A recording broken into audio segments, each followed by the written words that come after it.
Bonjour tout le monde, voilà, petite vidéo, première vidéo pour moi, pour vous présenter un modèle de locomotive en HO, donc que j'ai récemment acheté. Donc pour vous en parler un petit peu.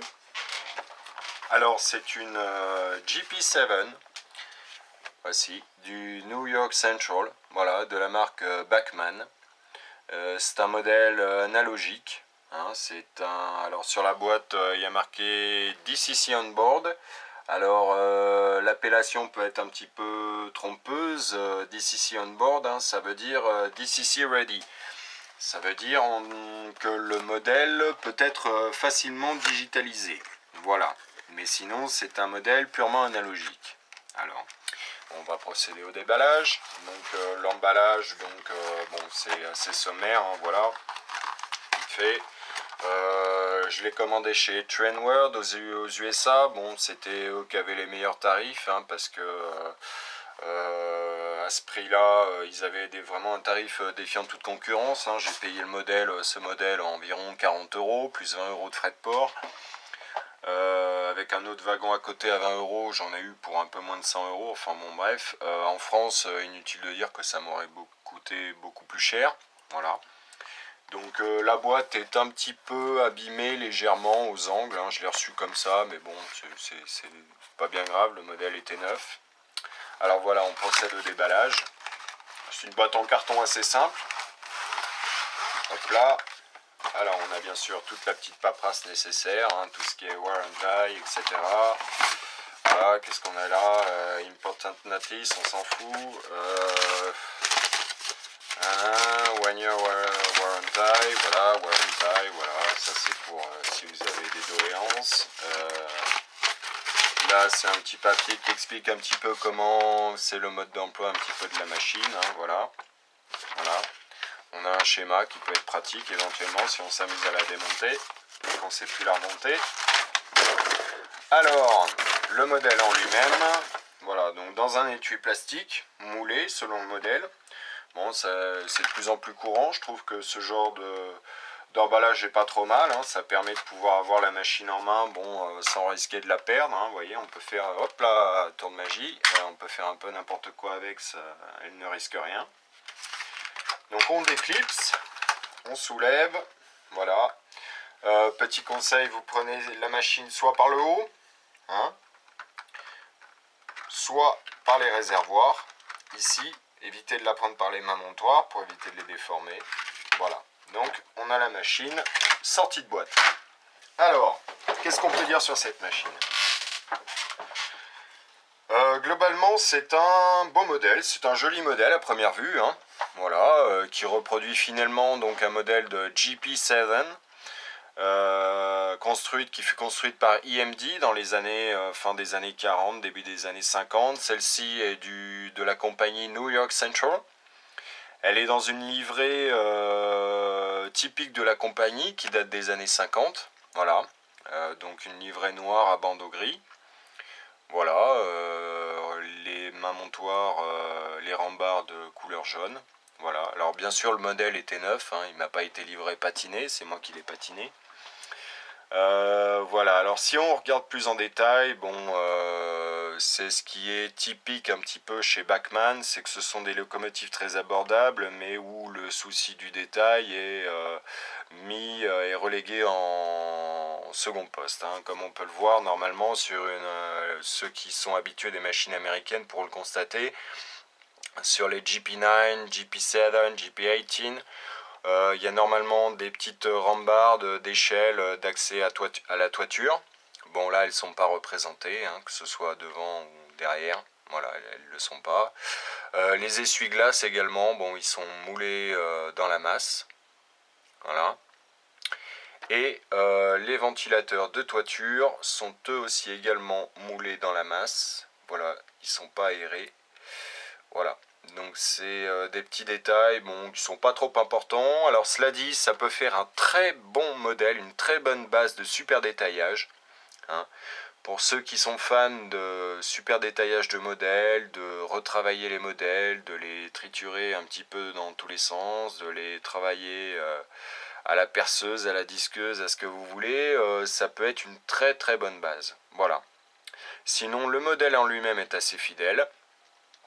Voilà. Et donc, alors pour vous parler de la patine, vite fait, bon, c'est une patine à base de terre à décor, de peinture à maquette, de vernis, mat, voilà, bon, il y a de la terre d'ombre naturelle, il y a du noir brillant pour les réservoirs, il y a des, voilà, bon, un petit peu tout ce que vous voulez, là, chacun est libre, voilà, moi j'ai fait une patine un petit peu prononcée, bon, je débute dans la patine, bon, voilà, moi je me suis fait plaisir, voilà. Alors donc modèle analogique, bah écoutez, on va procéder à un petit test, hein, ma foi, voilà, donc j'ai mon petit bout de bande d'essai.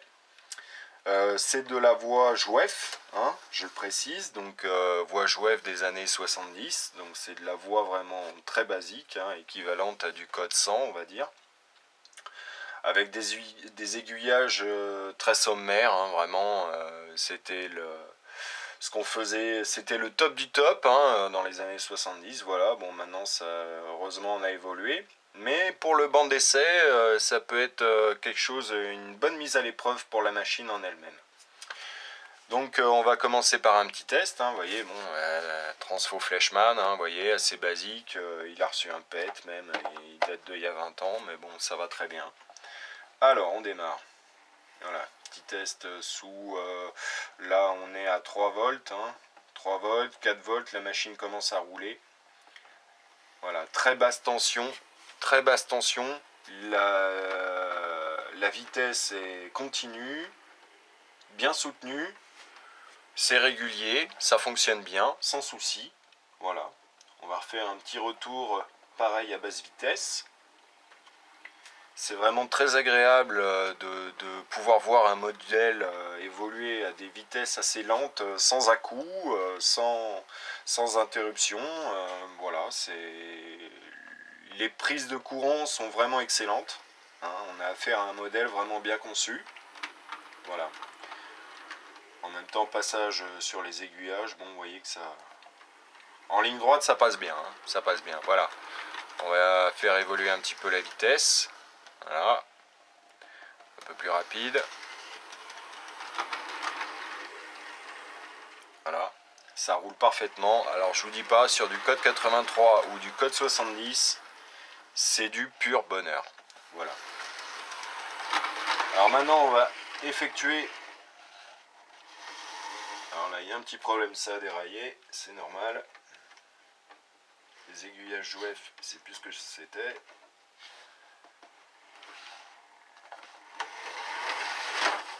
Voilà, voilà. Sacré banc d'essai, hein, quand même, donc ça permet de voir un petit peu ce que la machine est capable d'endurer. En même temps, ces machines étaient surnommées les Jeeps, hein, là-bas aux États-Unis. Donc les Jeeps, véhicules qui sont aptes à passer un petit peu partout.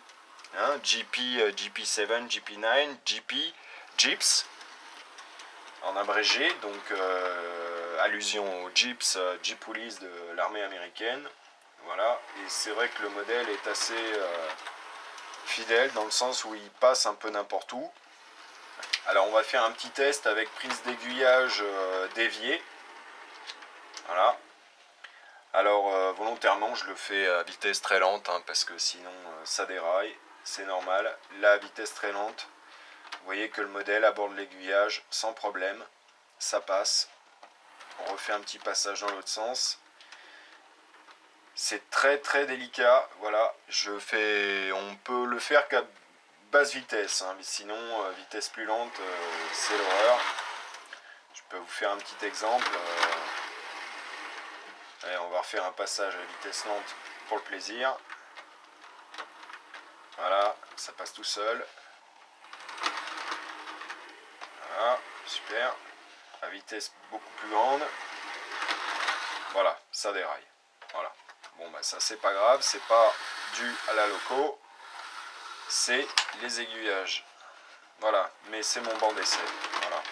Pas trop de moyens, donc je fais avec ce que j'ai. Voilà, voilà. Alors sinon, bah, en guise de conclusion, voilà, écoutez, si vous voulez vous lancer dans le modélisme HO version américaine, Bachmann est une pas trop mauvaise marque, hein. Ça va, ça peut aller, c'est assez sympa. Après, si vous êtes vraiment un compteur de rivets, hein, ou un compteur de poils de barbe, faut pas s'attendre à grand chose de cette marque. C'est bien pour débuter, voilà. Mais sinon, modèle très correct, robuste et capable de tirer n'importe quoi, hein. Voilà. On sent que le moteur a de la puissance, la machine est bien lestée. Voilà, c'est un modèle très agréable à faire rouler. Voilà. Eh bien écoutez, je vous remercie pour la vision de cette petite vidéo. J'espère pouvoir en faire d'autres d'ici peu de temps. Hein, on verra malgré les finances, hein, parce que le modélisme ferroviaire, c'est cher. Donc voilà, en vous remerciant et je vous dis à bientôt. Salut, how guys!